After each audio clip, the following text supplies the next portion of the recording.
So yan, magandang araw ulit sa inyo mga kamaster at welcome back po ulit sa ating YouTube channel. So medyo natagalan yung pag-upload natin ng mga video tutorial katulad nito, no? Dahil medyo naging busy tayo nito mga nagdaang araw. So natingin-tingin lang tayo sa ating YouTube channel at nakita nga natin yung tanong ng isa sa mga subscribers natin. So yan po yung kanyang katanungan. So, bale mga kamaster, ang gagawin natin dyan ay dalawang motor na on and off, no? Salitan sila na gumagana. Kumbaga, si motor 1 gagana, si motor 2 nakapatay. Tapos pag gumana naman si motor number 2, patay naman si motor number 1. So, ganun po yung magiging sequence control ng ating gagawing diagram. So, sana ito yung gustong malaman ni kamaster, no? Ito yung kanyang tinatanong sa atin, no, para makatulong tayo sa kanya. So start na tayo mga kamaster, no. First step, maglagay tayo ng neutral para sa ating supply. Rotate lang natin yan. Next step naman natin mga kamaster, maglalagay tayo ng auxiliary contact na normally close. So itong normally close na to mga kamaster ay auxiliary contact po ito ng thermal overload relay. So i-connect natin at iibay natin yung kanyang values mga kamaster. So, ang tagging po kasi ng thermal overload relay or symbols ng thermal overload relay kay SEMO relay ay letter F. So, hanapin natin yung letter F. So, yan po yan, no? So, yan po ay protection ng ating control circuit, ang thermal overload relay. So, next step naman natin mga kamaster, maglalagay tayo ng push button na normally close. Rotate lang natin ulit. So, ang gagawin kasi muna natin mga kamaster ay gagawa muna tayo ng stop start. So doon naman lahat nag-uumpisa lahat ng control, no, sa stop start. So next step natin mga kamaster, mali pala, no. Hindi pala normally open, normally close yung natin nakuha. Ito pala ay normally open. So isod lang natin yan. Dagdag tayo ng normally close. Normally close muna bago normally open sa ating stop start. Connect lang natin yan. Yung tatlong yan. So, okay na mga kamaster. Bali, dalawang motor yung ating papaandarin. So, maglalagay tayo din ng dalawang magnetic contactor. So, yan. Zoom natin. Bali, ang tagging ng ating magnetic contactor is KM. So, KM1 at KM2, no? Magnetic number 1 at magnetic contactor number 2. So, lagay lang natin yan dyan. So, pantayin lang natin. So, next step natin mga kamaster, dahil dalawang stop start to ng motor, dalawang stop start ng motor, no? So, maglalagay tayo ng dalawang holding contact na normally open para sa dalawang motor natin. So, rotate lang natin yan. Lagay pa tayo ng isa. At dahil dalawa yan mga kamaster, syempre iibay natin yung kanilang values. So sa tagging lalagyan natin is KM1. So okay naman na siya, no? KM1 na yan. So ito namang isa, babaguhin natin, gagawin natin KM. At yung number, babaguhin natin, gagawin natin number 2 para sa holding contact ng magnetic contactor number 2. So next step natin mga kamaster ay i-connect na natin yan para hindi tayo malito, no? So, yun nga pala mga kamaster, no? Baka makakita kayo ng ibang diagram na ginagawa kong motor control ay sabihin nyo ay magkaiba. So, dahil po yan mga kamaster, ang diagram na ginagawa ko po ay sariling gawa ko lang mga kamaster, no? Bali, hindi ako tumingin sa ibang diagram ng iba. So, lahat ng ginagawa nating diagram ay sarili lang po nating iniisip. Tulad nung tinatanong ni kamaster, no? So, ginawa lang natin siya ng diagram. So, itong ginagawa natin mga kamaster ay hindi ko pa rin alam kung magpapunction ng tama. So, tetestingin pa po natin siya, no? Energize natin at titingnan natin kung tama ba yung ating control circuit. So, tuloy na tayo mga kamaster, no? So, naglagay na tayo ng holding contact na KM1 at KM2. So, next step naman natin mga kamaster, dahil yan po ay automatic sequence ng on-off ng dalawang motor salitan na gumagana. So syempre maglalagay tayo ng dalawang timer na on delay o kaya ay off delay. So pwede namang on delay. Yung on delay timer at saka off delay timer ay halos parehas lamang mga kamaster, no? Kung on delay ang inyong gagamitin, so ang inyong contact ay nasa normally open. At kung off delay naman, ang inyong contact naman ay nasa normally close. So yun lamang po yun, no? Halos parehas lang. Ang naiiba lang mga kamaster ay yung timer na on off delay. Meron po kasing timer relay na merong function na on off delay. Pero yun nga lang, wala tayong ganun sa actual. Wala tayong magagamit na ganun sa actual, kaya ang gagamitin natin ay on delay lamang na timer relay. So pagkatapos nga pala nito mga kamaster, no, gagawin natin yan actual. Ginawa ko muna yung diagram para mas maintindihan yung ating sequence control. After nito mga kamaster, maggagawa tayo talaga ng actual na nakabase naman sa ginawa nating diagram. So bali on off delay yung ating gagawin, normal na timer lang. So dalawang timer po yung ating gagamitin, no? Ito timer KT1 tsaka KT2 po yung ating gagamitin. Ilalagay natin yan sa baba. So yan. O nga pala mga kamaster, maglagay na rin pala tayo ng line 2, no? Para line 1 pala. So yung delete, remove. Lagay tayo ng line 1 sa kabilang side para kompleto na yung ating circuit. So yan, connect natin to, tapos connect natin sa lahat. So yun, no, meron na tayong line 2, line 1 sa kabilang side. So next step naman natin mga kamaster ay yung ating ito na yung magiging sequence ng ating control. Bali, ang gagawin natin mga kamaster, no, maglalagay muna tayo ng normally close auxiliary contact, no. Rotate natin yan. Ito po ay auxiliary contact ni, bali ang magpapalit ng sequence or ng supply ay isang timer lamang. Yan ay si KT1, no. Si KT1, yan yung siya yung magpapalit ng on off ng dalawang magnetic contactor. So sa KM1, dahil siya yung unang aandar, nasa kanya yung normally close ni KT1. Tapos yung normally open naman ni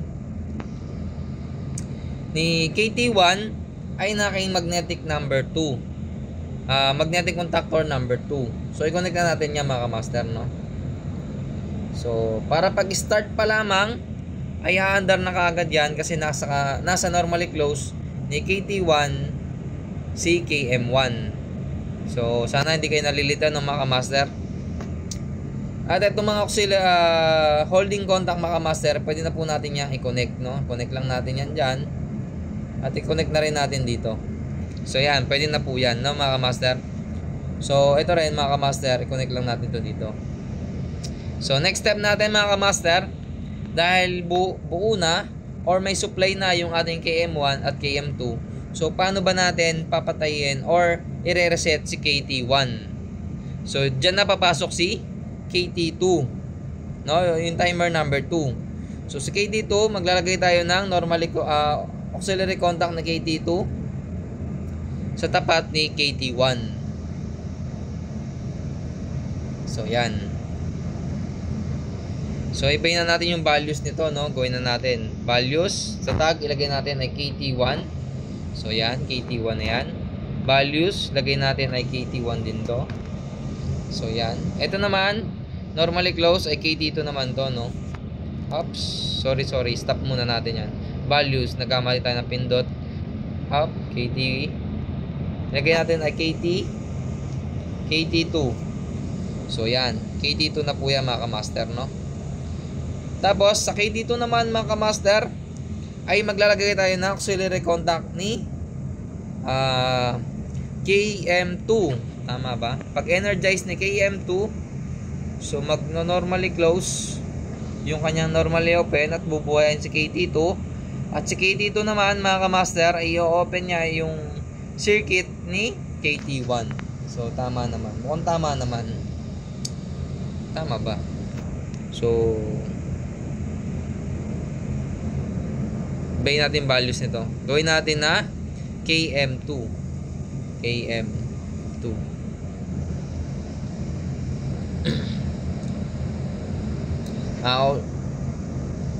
Yung ginawa kong control nito dati mga kamaster ay 16 pairs ng solenoid na sa alitan nag-open, no? Open, close, open, close, open, close, open, close hanggang sa dumating sa dulo. Reset si number 1 ulit, umpisa ulit. Ganon yung aking ginawang control circuit dati. So may pagkakahawig naman to, no? Medyo limot ko na rin, pero try natin. Tama ba? So mukhang tama naman, no mga master. So i-try natin i-play kung tama ba yung ating control circuit. So up, may mali pa pala tayo kasi wala tayong delay. Values ulit mga master, no? Si KT1 values, lagyan natin sa delay, lagyan natin ay 6 seconds, 5 seconds lang siguro. So dito values ulit, delay, lagyan natin ay 5 seconds din. Take 5 seconds lang yung kanilang interval. So play natin mga master. Try natin start. So yun, nag-start na yung KM1. At yun, nag-start na po rin si KM2. Try natin kung babalik. So yun, nag-automatic na siya mga master, no? So unang try pa lang tama yung ating diagram. So yan mga master, no? Yan yung sequence control ng automatic. Automatic on off, no? Ng dalawang motor.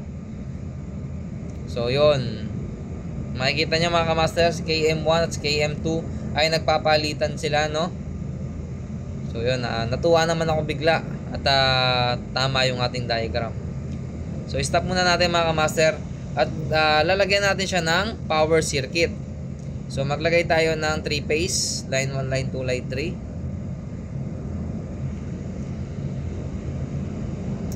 Tapos maglagay tayo ng dalawang motor na 3 phase.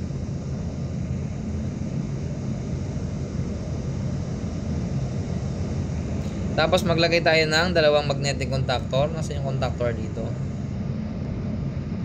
So ito, contactor. Maglagay tayo ng dalawa, KM1 at KM2. So may tagging na yan. At syempre maglalagay din tayo ng dalawang thermal overload relay.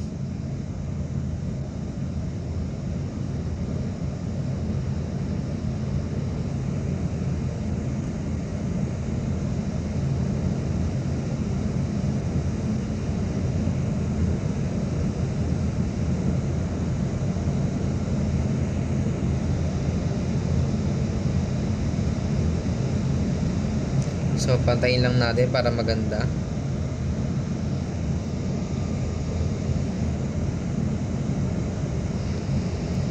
Zoom natin.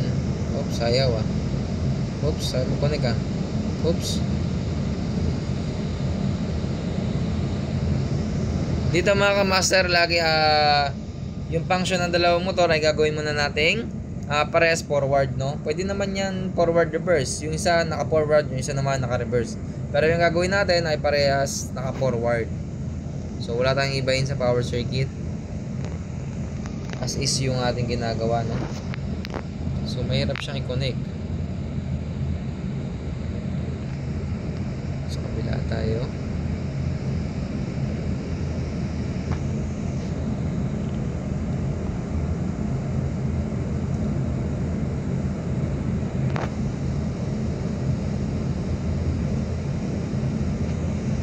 So yan mga kamaster, no? So buo na yung ating power circuit. So try natin paanda rin. Play natin. Yan, nakikita nyo M1, M2. So paanda rin natin kung magsasalitan sila. So yan, umandar na si M1. After 5 seconds, sahanda naman si M2. After 5 seconds, mamamatay si M2, babalik kay M1 ng power. So yan, salitan sila, no? So sa ano naman mga ka-master, no?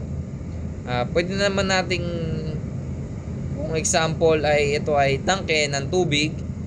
So pwede nating tanggalin ang timer at palitan ng floatless valve or yung float valve, float switch, no? Palitan yung timer ng float switch At syempre, mas madali yon, no? Mas madaling sequence control yon.